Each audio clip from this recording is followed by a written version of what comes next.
പ്രിയമുള്ളവരെ, 2 ദിവസമായിട്ട് social media complete തരംഗമായ ഒരു ന്യൂസുകളാണ് പ്രധാനമന്ത്രി നരേന്ദ്രമോദി വധിക്കുമെന്ന് പറഞ്ഞുള്ള ഒരു ഭീഷണി.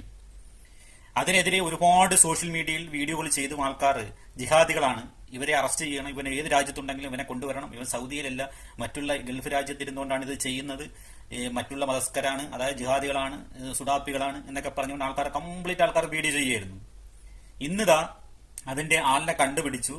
അതിന്റെ ആളിനെ പോലീസ് ചെന്ന് ചെക്ക് ചെയ്ത് എല്ലാ കാര്യങ്ങളും മനസ്സിലാക്കിയിട്ടുണ്ട്. അപ്പോൾ പുറത്തു വരുന്ന ന്യൂസ് എന്ന് പറഞ്ഞു കഴിഞ്ഞാൽ ഇദ്ദേഹം ഒരു BJP അനുഭാവിയാണ്, ഒരു RSS കാരനാണ് എന്നാണ് പുറത്തു വരുന്ന ന്യൂസ്. അപ്പോൾ ഒറ്റയടി ഒരു കേസും ഇല്ല. പുള്ളി എന്താ സംഭവം? മാനസിക രോഗിയാണ്.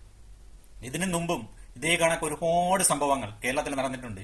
ഇങ്ങനെയുള്ള ഈ തീവ്രവാദ പ്രവർത്തനങ്ങൾക്ക് നേതൃത്വം കൊടുത്ത ഒരുപാട് ആൾക്കാർ ഇങ്ങനെയുള്ള സംഭവങ്ങൾ പിടിക്കപ്പെടുമ്പോൾ, അതായത് ഈ ഗണത്തിൽപ്പെട്ട ആൾക്കാരെ പിടിക്കപ്പെടുമ്പോൾ ലാസ്റ്റ് വരുന്നത് മാനസിക രോഗി. അതേസമയത്ത് മറ്റുള്ള മതസ്ഥരെ പിടിക്കുകയാണെന്നുണ്ടെങ്കിൽ അവൻ തീവ്രവാദി.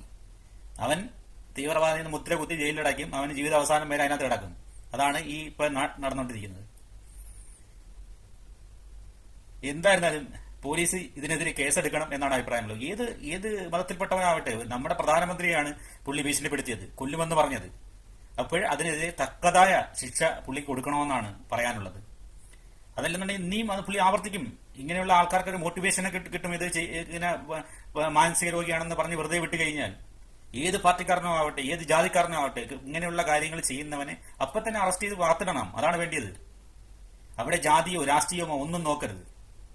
അതിനുള്ള ഇത് ആഭ്യന്തരമന്ത്രി അത് ചെയ്യണമെന്നാണ് എന്റെ അഭിപ്രായം. അവിടെ ഒരു രാഷ്ട്രീയം നോക്കരുത്, മതം നോക്കരുത്, ഒന്നും നോക്കരുത്. അങ്ങയുടെ പ്രവർത്തനം നല്ലതാണ്. ഇപ്പോൾ കാണുന്ന കേരളത്തിലെ ഒരു വിഭാഗം എല്ലാ സ്ഥലങ്ങളിലും കാണിക്കുന്ന പോലീസിന്റെ നല്ല പ്രവൃത്തിയാണ് കണ്ടുകൊണ്ടിരിക്കുന്നത്.